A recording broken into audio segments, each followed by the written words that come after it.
স্বামীজির গল্পের আসরে কোনো এক ব্যক্তি স্বামীজিকে প্রশ্ন করলেন, স্বামীজি, কৌপিন পরিধান না করে, কমণ্ডলু হস্তে ধারণ না করেও কেউ কি সন্ন্যাসী হয়ে উঠতে পারেন?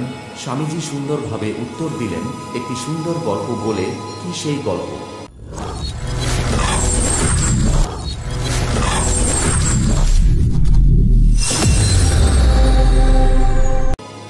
এক গ্রামে ছিলেন এক কাঠুরিয়া। বনে জঙ্গলে কাঠ কেটে সেই কাঠ বিক্রি করেই স্ত্রী পুত্র সংসার প্রতিপালন করেন। প্রতিদিন সকালে ঘুম থেকে উঠেই চলে যান জঙ্গলে কাঠ কাটতে। সারাদিন কাঠ কেটে সেগুলো বিক্রি করে চাল ডাল কিনে বাড়ি ফেরেন।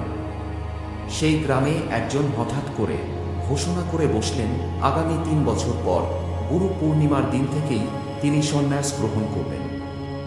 গ্রামে সে খবর রটে গেল। খবর শুনে গ্রামবাসীরা সবাই তাকে প্রতিদিন দেখতে আসেন। সাথে করে নিয়ে আসেন ফলমূল, কাপড় চোপড়, টাকা পয়সা, এসব তাঁর পায়ে ভক্তি ভরে সেগুলো দিয়ে যান। এসব দেখে সেই কাঠুরিয়া স্ত্রীর মন খারাপ।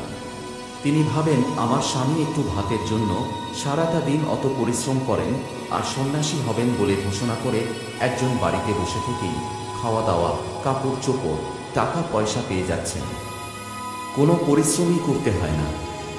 তাই কাঠুরিয়া যখন প্রতিদিন হাড় ভাঙা খাটুনি করে বাড়িতে ফেরেন, তখন তাঁর স্ত্রী তাকে বলেন, তুমি একদমই বোকা, ওই তো পাশের বাড়ির অমুক সন্ন্যাসী হবেন বলে জানিয়েছিলেন, এখন দেখো তার কোনো কাজই করতে হয় না, বাড়িতে বসেই খাওয়া দাওয়া সব পেয়ে যাচ্ছেন। তুমিও তো এরকম করতে পারো, তাহলে সারাটা দিন তোমাকে এত খাটুনি করতে হয় না। সারাদিন অক্লান্ত পরিশ্রম করে বাড়িতে এসে দুদণ্ড বিশ্রাম নেওয়ার আগেই স্ত্রীর মুখে প্রতিটি দিন একই কথা শুনতে শুনতে সেই কাঠুরিয়া একদিন গেলেন খুব ক্ষেপে। স্ত্রীকে বললেন, এভাবে সন্ন্যাসী হওয়া যায় না। স্ত্রী জিজ্ঞেস করলেন, তবে কিভাবে?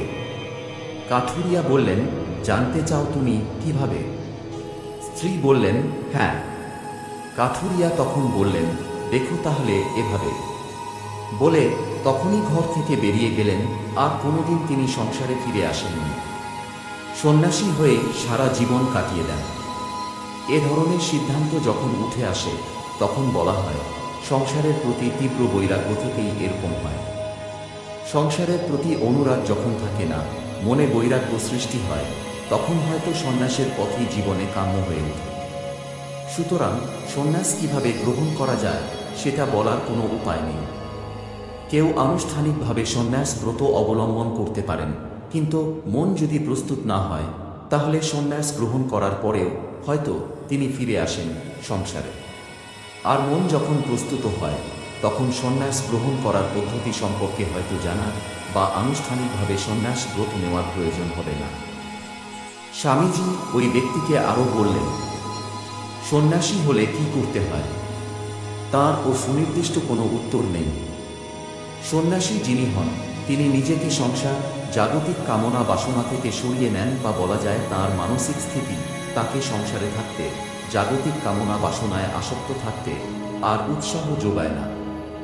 আবার সংসারে থেকেও যদিও বা খুবই কঠিন, তবুও কেউ কেউ নিজেকে কামনা বাসনা থেকে বিচ্ছিন্ন করেই কর্তব্য সম্পাদন করে যান। তিনি প্রাপ্তিতে উল্লসিত হয়ে ওঠেন না, অপ্রাপ্তিতে ভেঙে পড়েন না, সুখ দুঃখ কোনো কিছুই তাঁকে প্রভাবান্বিত করে না। সংসারে থেকে গৃহী হয়েও ঈশ্বর বা আল্লাহকে প্রতি মুহূর্তে কৃতজ্ঞতা জানিয়ে তিনি হয়ে ওঠেন সন্ন্যাসী। কৌপিন পরিধান না করে, কমণ্ডলু হস্তে ধারণ না করেও কেউ হয়ে উঠতে পারেন সন্ন্যাসী, কারণ নিজের হৃদয়কে তিনি রাঙিয়ে নিয়েছেন সন্ন্যাসের রঙে। বাইরে থেকে সন্ন্যাসী হিসেবে চেনাই যাবে না তাঁকে। জয় মহান কর্মযোগী স্বামী বিবেকানন্দের জয়। এই ভিডিওটি দেখার জন্য আপনাকে ধন্যবাদ জানাই।